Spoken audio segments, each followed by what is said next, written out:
Хайырлы көн Татарстан, хайырлы көн газиз милләттәшләр. Туры эфирда сезне сәламлим мин Айзилә Батырханова. Тапшырубызның иҗат төркеме безнең белән булган һәр тамашачыга күтәренке кәеф, уңышлы матур эш көне тели. Барлык уйлаган уйларыгыз, ниятләгән эшләрегез уң булсын. Календарь битләрендә 6 июнь пәнҗешәмбе.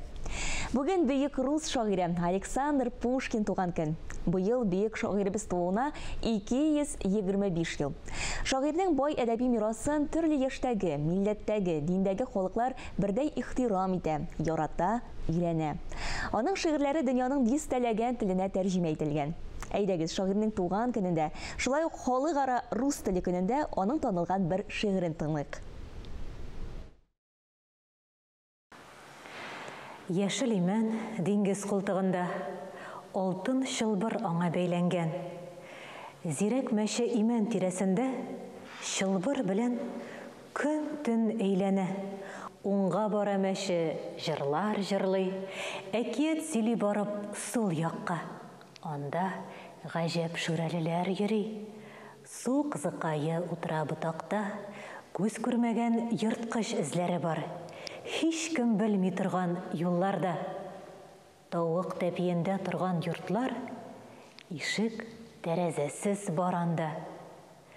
Үрәк белән тулган урман кырлар, сугылалар таңда зур дулкыннар, кешесез һәм комлы ярларга.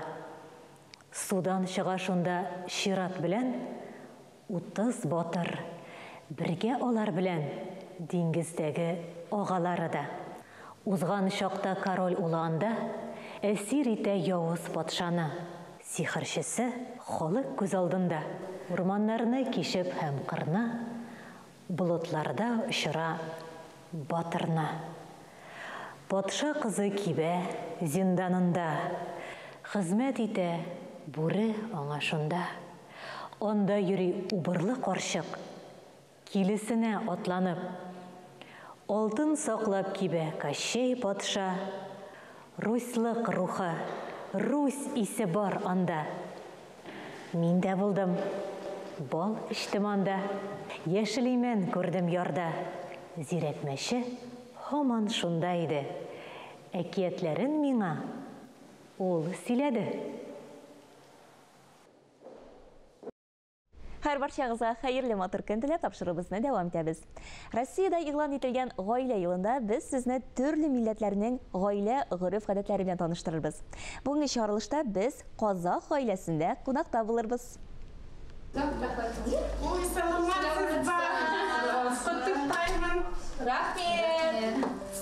Кыркыннан чыгару, казак теленнән тәрҗемә иткәндә 40 көннән чыгару яки 40 көннәр бәйрәме дигәнне аңлата.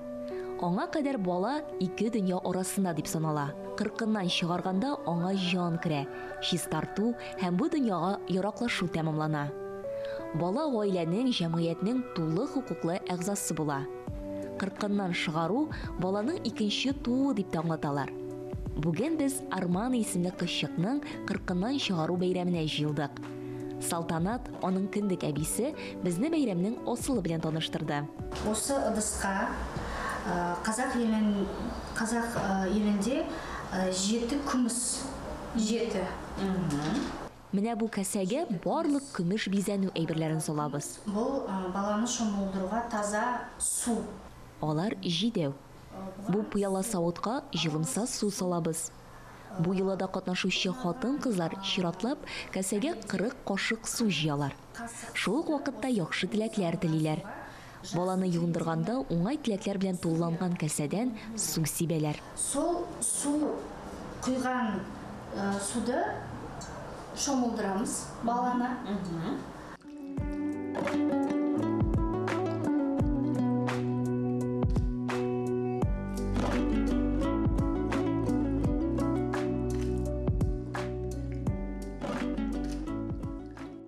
Борынгы заманда 40-нан чыгарга авылның хатын-кызларын чакырганнар. Бүгенге бәйрәмгә Казакстан Республикасының Казандагы генераль консуллыгында эшләүче ханымнар, туташлар җыелды. У нас большая дружная консульская семья. Безнең консуллыкта дустана мөнәсәбәтләр урнашкан. Туган җиребездән ерак торсак та, йола гадәтләребезне саклыйбыз, балаларга күрсәтәбез. Дөньяда иң матур хатын кыз сабыен кулына алган, аңа мәхәббәт тулы күзләре белән караучы әни. Для нас это долгожданный ребенок. Вот эти все события, которые происходят с ним. Бу минем беренче тапкыр әни булуым. Бик көтелгән сабыйбыз. Менә бу вакыйгалар, булар барысына шундый рәхәт мизгелләр. Тормыш үзгәреп тора бит ул. Мәктәп, университет, аннан соң эш. Хәзер менә бәби тапкач, тормыш 360 градуска үзгәрә. Менә мин элек уйлыйдым, ни өчен башка әниләр үз балалары турында сөйләргә ярата икән дип. Менә хәзер мин аларны яхшы аңлыйм. Әйе, чыннан да, баланың шатлыклары белән гел бүлешәсе килә, сөйлисе килә. Барлык хатын-кызларга да ана булу бәхетен татырга язсын дип телим. Бәбине изге теләкләр теләнгән су белән коендырганнан соң матур итеп киендерәләр. Аннан беренче тапкыр тырнакларын кисәләр.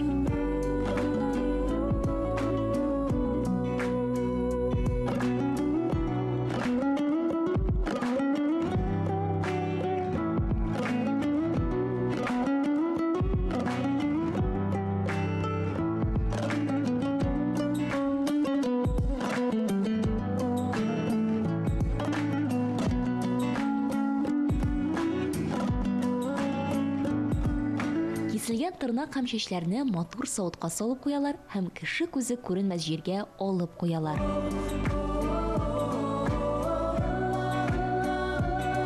Азактан йолада катнашкан хатын-кызларга баланы юындырганда салынган көмеш бизәнү әйберләрен бүләк итәләр.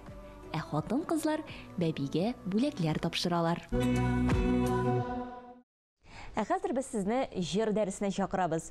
Татарстан Республикасы Рәисе каршындагы телләр комиссиясе белән бергәлектә әзерләнүче әлеге сәхифәдә без элек популяр булып, бүген онытыла төшкән татар телендә язылган җырлар белән таныштырабыз.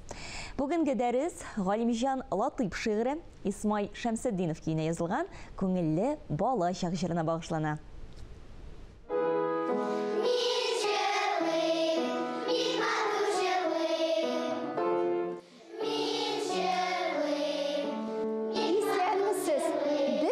Белән бүген яңа җыр дәресенә җыелдык. Балалар, сез дәресне башларга әзерме? Әзер. Әйдәгез, җыр дәресебезне башлыйбыз.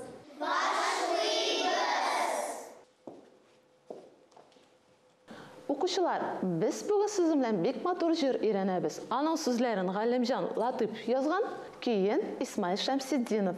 Җырның исеме күңелле бала чак.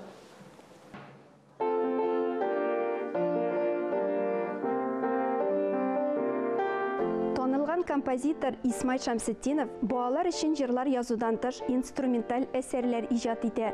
Татар халык киләрен язып алып эшкәртүгә күп көч куя. Татар музыкасында яңа жанр булган романслар иҗат итә. Төрле инструментлар, рояль, скрипка, тынлы һәм кыллы квартетлар, шулай ук хор өчен махсус әсәрләр яза. Композитор Исмай Шәмсетдинов 1952 елдан 71 елга кадәр Татарстан дәүләт радиосында башта музыка редакторы, аннары тавыш режиссеры булып эшли. Бүгенге җыр дәресендә Исмай Шәмсетдинов турында кадерле истәлекләре белән танылган радио дикторы профессор Фуат Галимуллин уртаклаша. Исмай Шәмсетдиновны мин үзем күреп беләм. Чөнки без Татарстан радиосында аның белән узак еллар бергә эшләдек. Ул тавыш режиссеры иде, мин диктор идем. Исмай абый бик тә ягымлы, салмак, табигатьле, ашыкмый торган, ләкин эшне җиренә җиткереп башкара торган кеше иде. Җырчылар Исмай абый янына бик яратып киләләр иде. Чөнки ул кешеләрне елмаеп каршы ала. Инде яздыра башлагач та шундый йомшак тавыш белән әллә бу төшен булай итмисеңме, әзрәк тоналисны күтәреп җибәрмисеңме, бу төшен бераз сузыбрак куйдың, уйла әле дип әйтәдер. Менә аның яраткан сүзе теге кушмый, уйла әле, үзең хәл ит әле. Әйдәгез, хәзер Исмай Шәмсетдинов кие Галимҗан Латыйп шигыре күңелле балачак җырының беренче куплетын җырлыйк.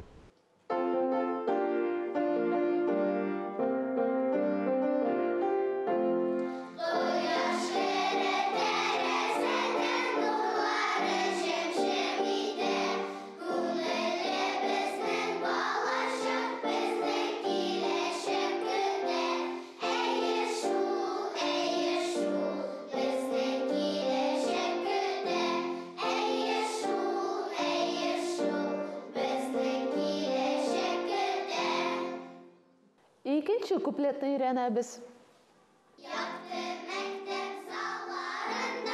Исмай Шәмсетдинов киң кырлы, уникаль, талантлы шәхес. Аның техникага мәхәббәте, музыкаль белеме, зәвыгы, тырышлыгы аны беренче профессионал тавыш режиссеры буларак формалаштыра. Ул Татарстан радиосының музыкаль алтын фондына нигез салучыларның берсе.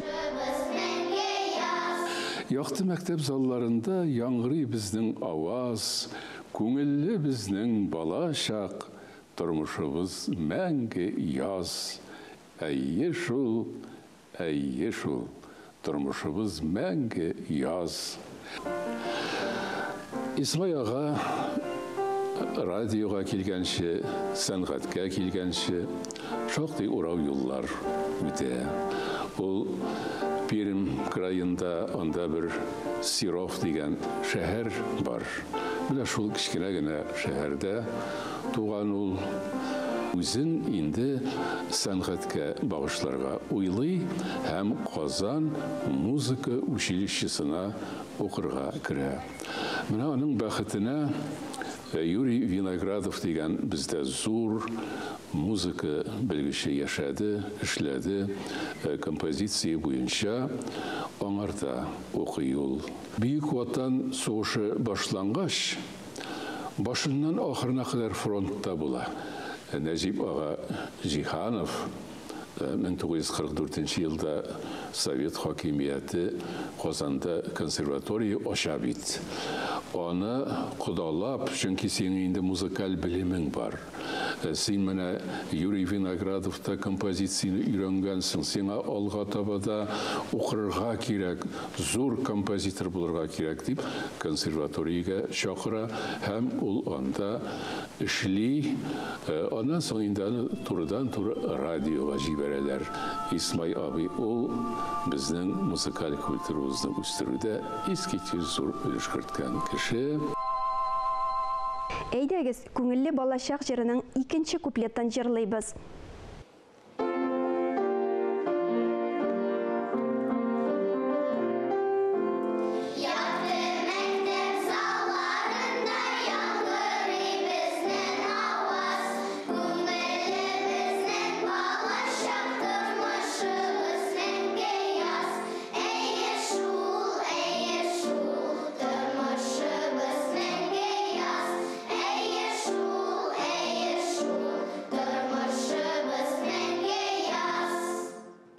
Соңғы куплетni öğrenəbiz. Урманнар, таулар, булыннар шакыра безне алга. Күңелле безнең балачак, безнең киләчәк алда. Әйе шул, безнең киләчәк алда. Бу җырның икенче авторы Галимҗан Латыйп. Менә алар шул җыр кешеләре инде яшьтәшләр. Галимҗан ага Башкортстанда туып үскән, Чакмагыш районында, югары белеме аның икътисадчы.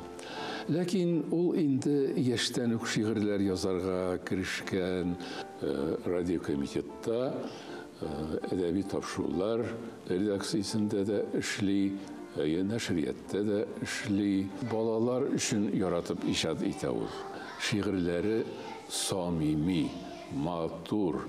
Алар үзеннән үзе җыр сорап торалар. Исмай ага Шәмсетдинов аның күңелле балачак дигән шигырен юкка гына сайлап алмагандыр инде. Әлеге җырның уңышлы булганлыгын искәртә торган төп күрсәткеч Аның менә бүгінгі күнде де яшәүе, бүгінгі шыр балаларыбыздың да аңа мөрәҗәгать итүе, аны җырлауы, оныттырмауы. Ә хәзер Галимҗан Латыйп шигыренә Исмай Шәмсетдинов музыкасын иҗат иткән күңелле балачак җырының соңгы куплетын җырлыйк.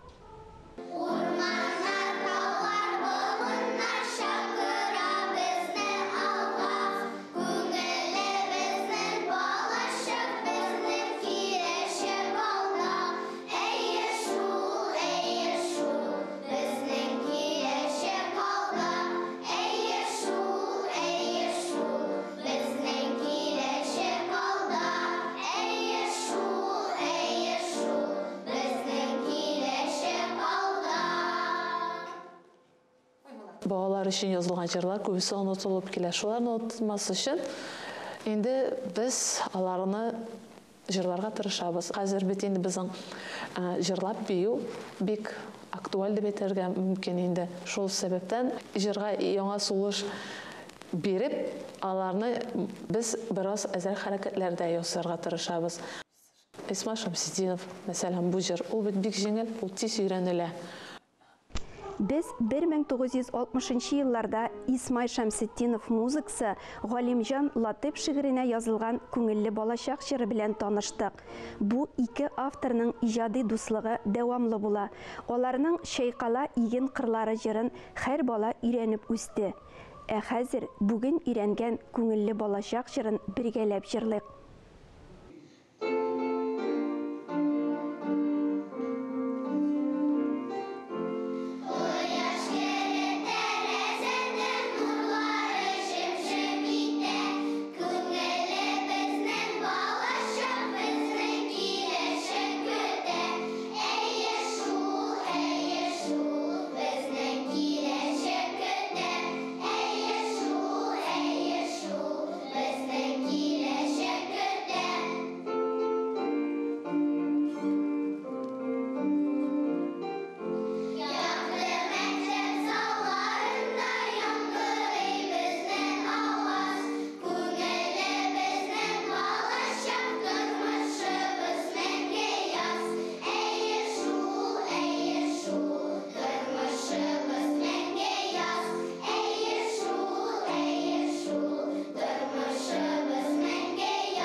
Нәкъ җырдагыча, җәйнең һәр мизгелен күңелле итеп үткәрик. Бүгенге без сезнең белән саубуллашабыз. Исән-имин булыгыз.